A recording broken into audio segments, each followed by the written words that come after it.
Welcome back to another episode of Fall in London. This time, let's travel to Veilgarden, a haunt of poets, prostitutes, and other low types, and locations of the notorious Singing Mandrake. Elderwick is famous for its booksellers. Hollow Street offers the best honey dens in the city. So this place will allow us to increase our persuasive, which we'll need to eventually do our ambition. Alright, so let's check out this place. So Breakwater House we already seen. Hollowmas Edition 1894 we already saw.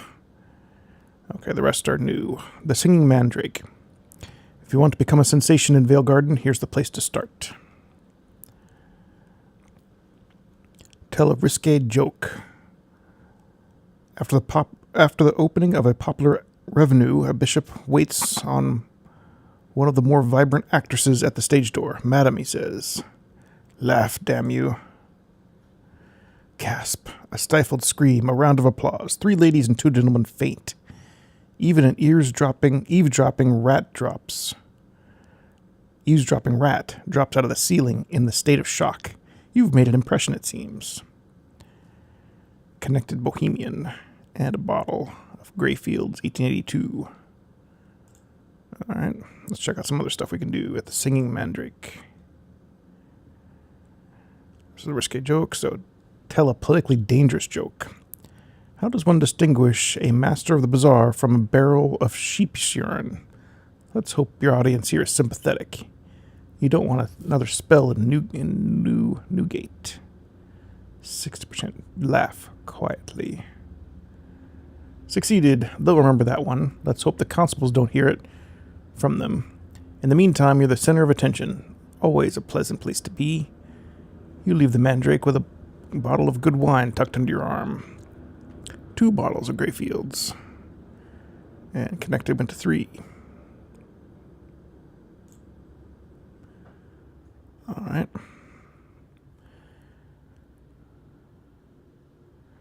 Chat a tipsy spy. A spy, so rumor has it.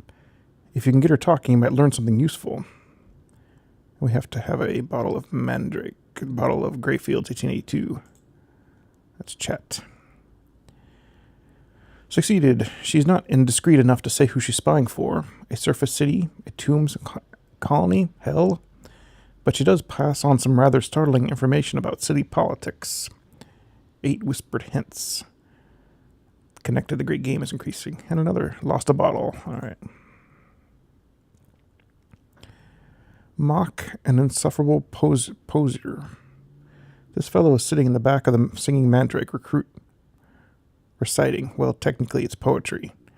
Each line is worse than the last. It's a public service. Anyways, he's in your favorite chair. Castigate. Anyway, succeeded too. You meet each line with a faultlessly with a cough, an off-color joke, or badly timed applause. Soon enough, he stumbles red-faced from the premises. A grateful crowd rewards you at the bar. 10 bottles. That's pretty crazy.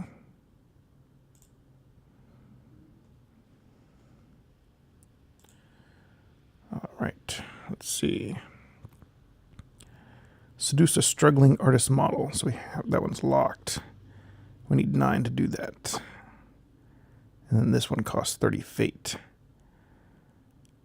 A Blimmigan affair. Substantial story. A mischievous story of inappropriate poetry and fungal fads. Featuring a perilous expedition into Bugsbury Marsh. Suitable for any player with skills of 10 or more. That's definitely not me. My skills are at 5, except for Shadowy, which is 27 plus 4. Alright, so we should probably do this one again. Actually, let's keep exploring before I just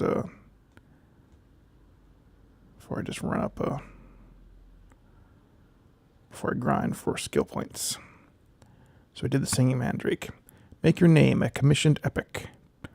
To get ahead in the world, one must perform great deeds.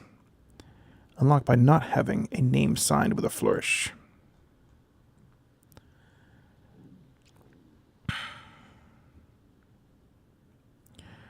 Write epic poetry on the mushroom harvest. A mushroom wholesaler is looking for a rising poet. He considers the art of the mushroom harvest to be insufficiently explored subject for epic poetry, and is prepared to pay to correct that. He has difficulty finding work of sufficient quality. Okay.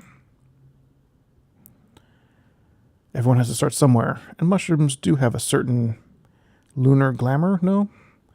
400 stanzas of enthusiastic mycophilia are required to complete this commission. You'll need to build up the inspired quality to at least 5 to complete this. Alright. Do I just have to do this again? Oh, here it is. Alright, so celebrate the fungus in verse. Make up the details. Surely he can't expect you to go out and watch the mushroom harvest in person. So my persuasive gives me a 37%, 32%, 30%, and 10% on all these various activities. Let's try the 30%, 7% one. I succeeded. Went to 7. Inspired increased to 2. Let's try it again.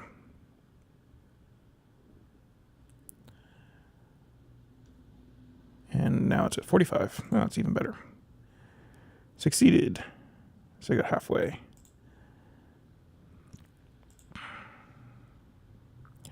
Failed. Succeeded. Inspired went to 4. So you notice my persuasive is at 8, but this doesn't refresh. It's strange that it doesn't refresh. I'm going to pause it. Yeah, if I refresh the browser, if I hit F5, then it will refresh this sidebar. Kind of a weird design. You'd think they'd refresh this thing. Anyway, let's see. We're still not inspired enough, I don't think. Let's get more inspired. Exceptional work. The patron is satisfied. You've earned your pay. You've succeeded in an inspired challenge. Got 27 silk scrap. We got to 9. There's a new star underneath. Oh, good, it's you. A prospective novelist stands on a chair and bellows at you over the Singing Mandrake's cheerful din. He is using a copy of your latest work to semaphore the message. Join his group for a drink.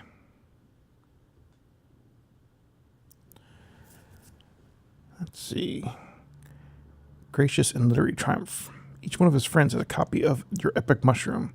Every copy is well thumbed. Some are heavily annotated. Their admiration is palpable. Sit at the head of the table. Honor your new friends with your wit and wisdom. Celebrate thoroughly. Ensure the night is as murkily memorable as your pleasant dream. Take a seat at the head of the table. Share. Outshine them all. The offer is a kind one, but soon you'll be beyond such mere aspirers. Better to distance and moreover differentiate yourself now, and instead take a private table. They shall all notice you. Let's try the first one. Glasses lift high, and toast after toast, sloshing black wine. I think that should be back. Your companions top up your drink whenever you pull it from your lips. Even the most jealous doesn't take the opportunity to poison you. How civilized. When 2 other tables, one headed by a notable jewel thief, the other by a wayward Harris, grow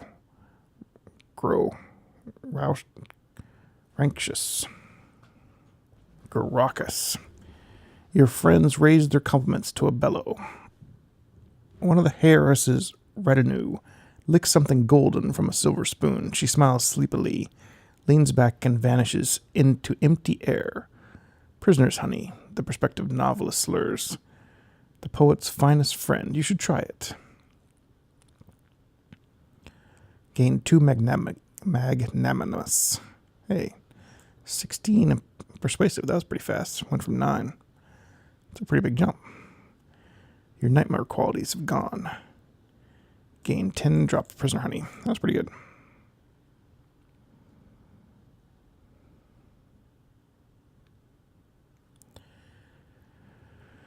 Okay, let's see.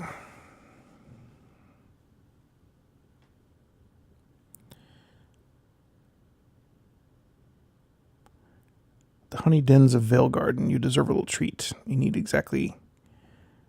have one in all. You need exactly one for this one, and this one just needs at least one. So we saw Singing Mandrake, Literary Ambitions.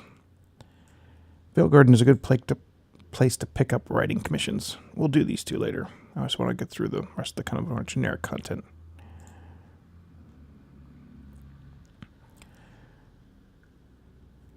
Some you can quickly finish off, some will need time.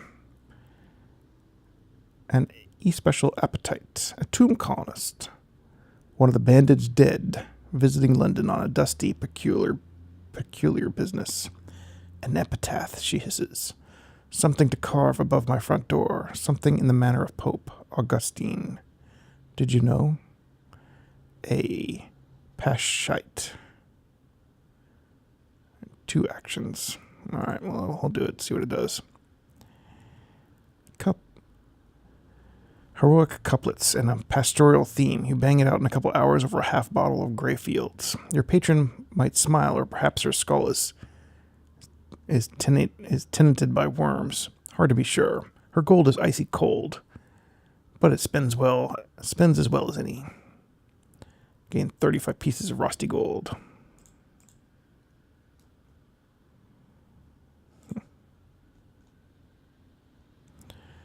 So it's like just basically kind of a random. This one cost me 3 actions. Doesn't seem like it's a very tough challenge, though. So I prefer not to do it, really. Alright, so the next one, let's see. The Sallow Spilfer and the Blind Pianist. The blind pianist improvises simple, meandering tunes at her piano in a corner of a Veilgarden pub, but not having playing with soul. The sallow Spitfire nurses his beer and stares at her back. Does she know she's being watched? You could speak to her at the end of her seat. He's known as the dealer in souls. What does he want with a blind pianist?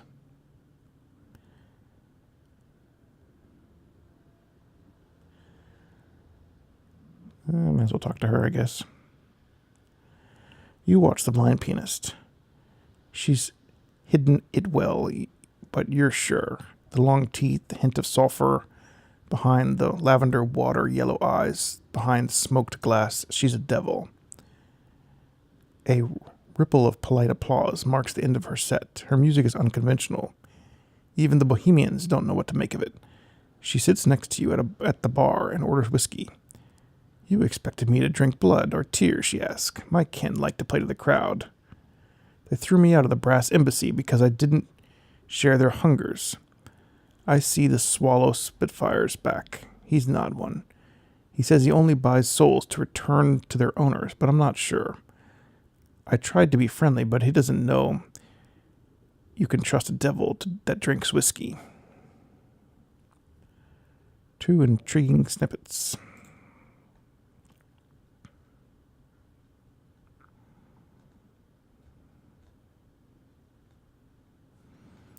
All kinds of crazy stories at the bottom.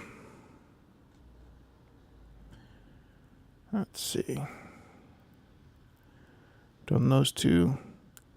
Play decoy for a street musician. While all eyes are on you, the magician's other assistant will pass through the crowd, lifting wallets while attention's elsewhere. Need 1 or 2 a name sign with a flourish. All right.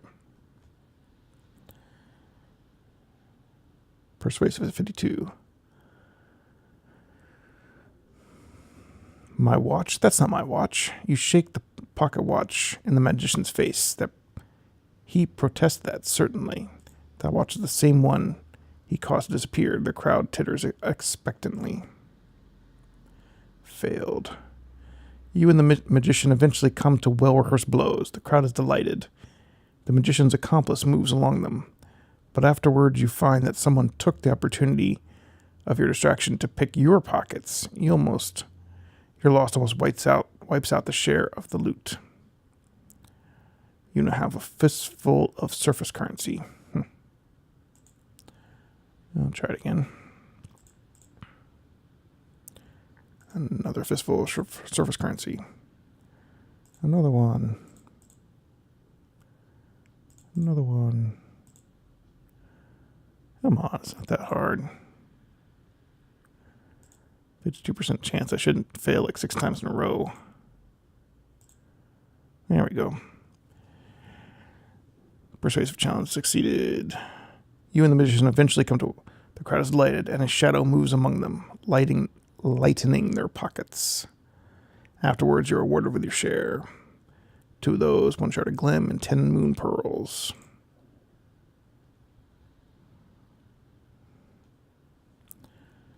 Chat with the justice's private secretary. Has a honey habit.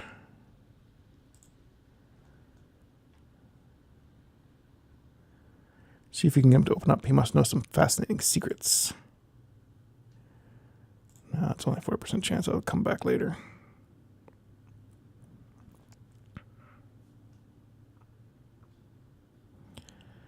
Publish your experience with prisoner honey.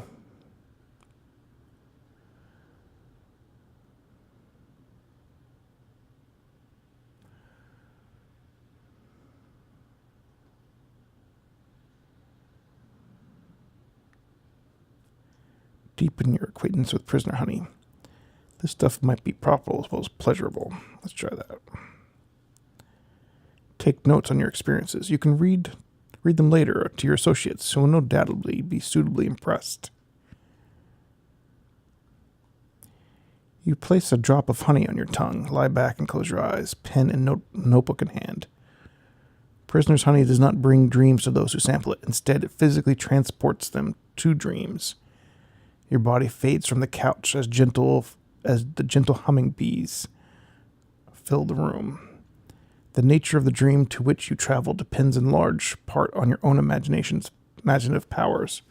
Or so they say.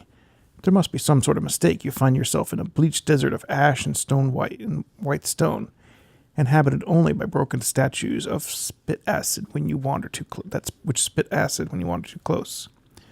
Well, you can't write that down. People think you're some sort of maniac. When you return to the honey den, your clothes are rather badly marked with stains and holes from acid, but the proprietor refuses to compensate you for the damage. It's funny. I like how you don't lose anything when you try this stuff. There we go.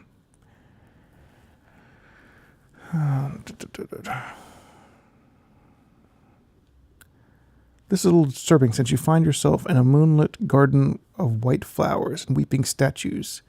The statues, like the garden, are very beautiful, but the effect is rather melancholy, and you are not entirely sorry to return. Read your notes, and delighted by the effect they have on his business, he gives you a free sample. 7 drops of prisoner honey, a connoisseur of Neathi delights.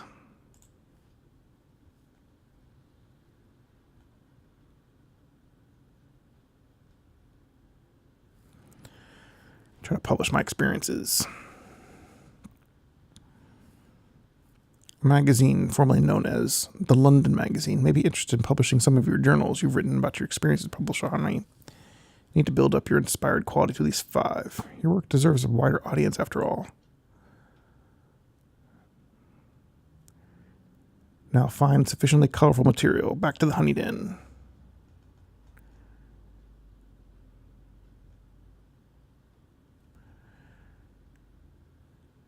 Publish.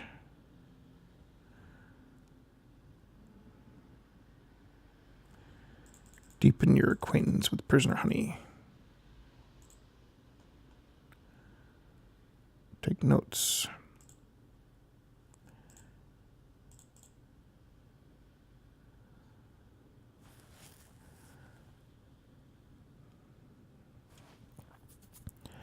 You are in a graveyard of thrones. Splendid seats of gold and porphyry, jade, mahogany, and silver jut from the hoary ground.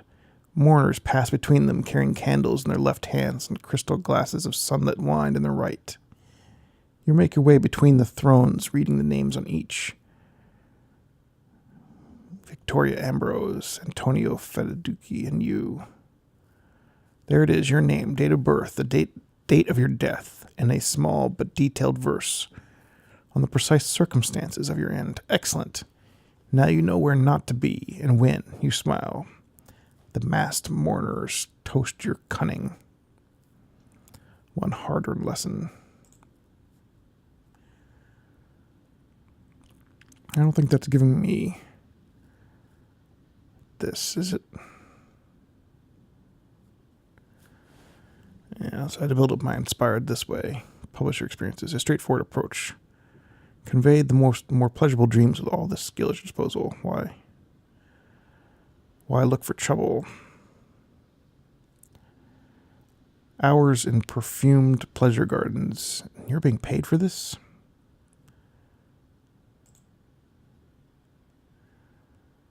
Dangerous quality. This might be faster. Look for a more dangerous dream. There's a small chance you'll be eaten by nightmares, of course, but it'll make for good material.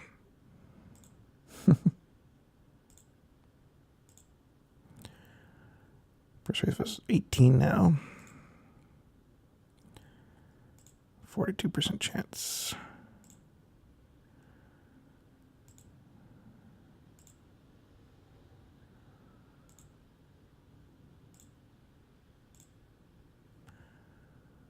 All right. Almost a 5.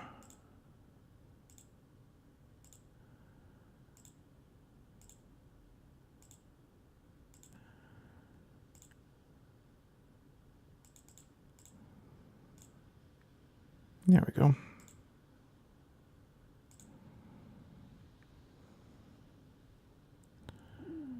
Publish your experience with prison honey. The resolution. Did you really write this? Aha.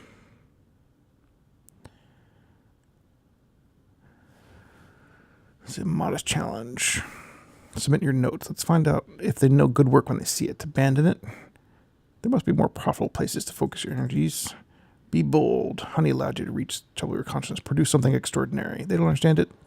Then you're probably a genius. 50% chance versus 70% chance. Do the 70%. Succeeded.